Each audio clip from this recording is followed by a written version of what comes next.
બીજાના મહેલ જોઈને આપણી ઝૂંપડી ન બળાય. ડોક્ટર સાહેબ, આ યશ તો બિલકુલ ઓછું ખાય છે, એનું વજન પણ ઘટતું જાય છે. ડોક્ટરની ઓફિસમાં આવતા વેત વિજયભાઈએ ચિંતા જતાવી. 10 વર્ષના યશનું વજન ખરેખર 4 કિલો ઘટી ગયું હતું. તેની મમ્મી રૂપાબેન પણ સાથે હતા. યશના શરીરની સામાન્ય તપાસમાં બધું જ નોર્મલ હતું. તેમ લોહી, પેશાબ અને એક્સરેના રિપોર્ટ પણ તદ્દન નોર્મલ હતા. કેટલા સમયથી આ વાત તકલીફ થઈ રહી છે? ડોક્ટરે વિજયભાઈ અને રૂપાબેનને પ્રશ્ન કર્યો. સાહેબ, પહેલા તો બધું બરાબર હતું.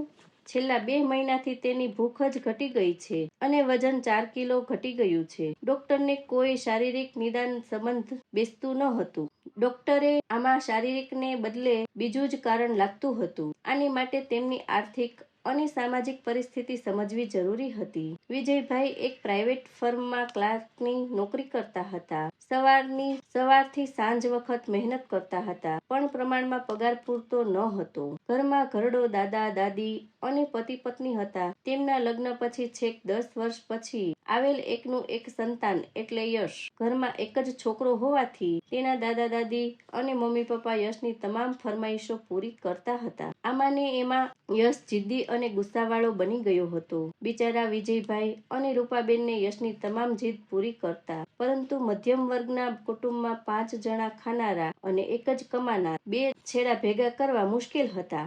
3 મહિના પહેલા જ યશે નવી સાયકલ અપાવવાની જીદ કરી હતી.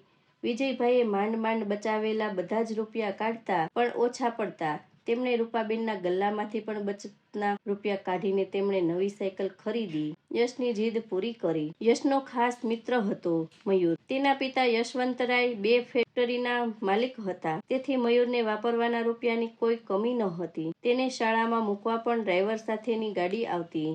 કોઈ વખતે તો મયુર તેના પપ્પાએ અપાવેલ ઇમ્પોર્ટેડ મોબાઈલ પણ શાળામાં લાવતો. મારી મમ્મી પપ્પા સાવ નકામા છે, મને વાપરવાના પૈસા પણ સાવ ઓછા આપે છે, એમ વિચારી યશ હંમેશા ગુસ્સામાં રહેતો હતો. 2 મહિના પહેલા મયુરની વર્ષગાંઠ નિમિત્તે તેના તમામ દોસ્તને શહેરની સૌથી મોંઘી સુપર પેલેસ હોટલમાં પાર્ટી રાખી. યશ માટે તો આ પહેલી વખત જ 5 સ્ટાર હોટલમાં જમવાનું આવ્યું હતું. મોટા એર કન્ડિશનર હોલમાં બધાની તાળીઓના ગડગડાટ વચ્ચે મયુરે કેક કાપી ને પછી બધાને પંજાબી સ્વાદિષ્ટ ભોજન પીરસવામાં આવ્યું. યશ તો આશ્ચર્યથી જોતો જ રહી ગયો હતો. કેટલીક બધી ગિફ્ટ અને કેટલી ભવ્ય પાર્ટી. મારા મમ્મી પપ્પા તો માંડ સાયકલ અપાવી શક્યા. તેનાથી 4 ગણા રૂપિયા તો મયુરના પપ્પાએ ફક્ત પાર્ટીમાં જ વાપરી નાખ્યા. વિચારીને યશ મનમાં ધૂંધવાઈ ઉઠ્યો. બીજા જ અઠવાડિયે યશની વર્ષગાંઠ આવી. તેણે 5 સ્ટાર હોટલમાં પાર્ટીની જીદ પકડી. વિજયભાઈ અને રૂપાબેને તેને ખૂબ જ સમજાવ્યો. આપણને પોસાય તેમ નથી, પણ નાનકડા યશને એનાથી ક્યાં સંબંધ હતો. તેને મિત્રો મંડળમાં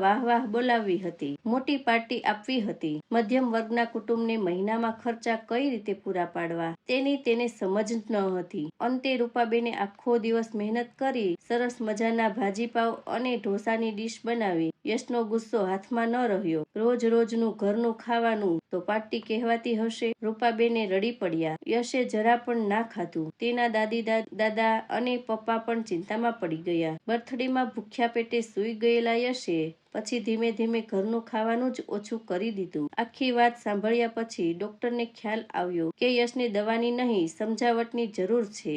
આથી બાળકોને સરખું સમજાવવું જરૂરી છે. બર્થડેમાં ભૂખ્યા પેટે સૂઈ ગયેલા યશે પછી ધીમે ધીમે ઘરનું ખાવાનું જ ઓછું કરી દીધું. આખી વાત સાંભળ્યા પછી ડોક્ટરને ખ્યાલ આવ્યો કે યશને દવાની નહીં, સમજાવટની જરૂર છે. બીજા દિવસે ડોક્ટરે યશને તેના મમ્મી પપ્પા સાથે લો ગાર્ડનની પ્રખ્યાત પાવભાજીની લારી ઉપર બોલાવ્યા. પછીથી દવા લખી આપવાની વાત કરી. રવિવાર હોવાથી 20-25 મિનિટ બેસવું પડે તેમ હતું. બધા ખાસ કચરાપેટીની બાજુમાં વેઇટિંગ ટેબલ પર બેઠાતા. બાજુમાં જ ધૂળી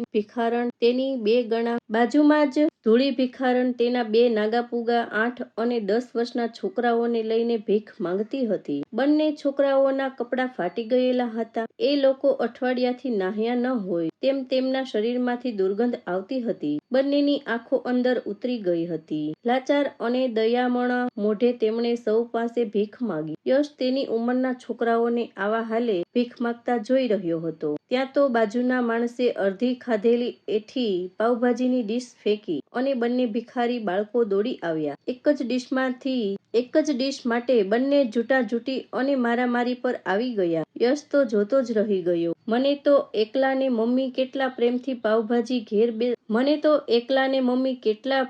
પાવભાજી ઘેર બનાવીને ખવડાવે છે વિચારતા તેની આંખો ભરાઈ ગઈ. તેને દાદા દાદીનો અને પપ્પાનો ખવડાવવાનો આગ્રહ અને પ્રેમ યાદ આવી ગયો. તે પપ્પા મમ્મી સામે જોઈને રડી પડ્યો. કોઈનો મહેલ જોઈને આપણી ઝૂંપડી બાળવા ન નીકળાય.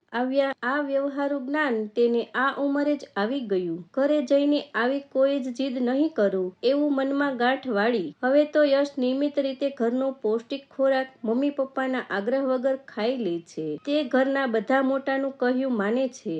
તેનું વજન પણ પાછું વધીને નોર્મલ થઈ ગયું છે. મહિના પછી વિજયભાઈ અને પારુલબેન ડોક્ટરની ઓફિસમાં આવી રડવા જેવા થઈ ગયા. ડોક્ટર તેને તો દવા વગર અમારા યશને સાજો કરી દીધો. વિજયભાઈ ગટત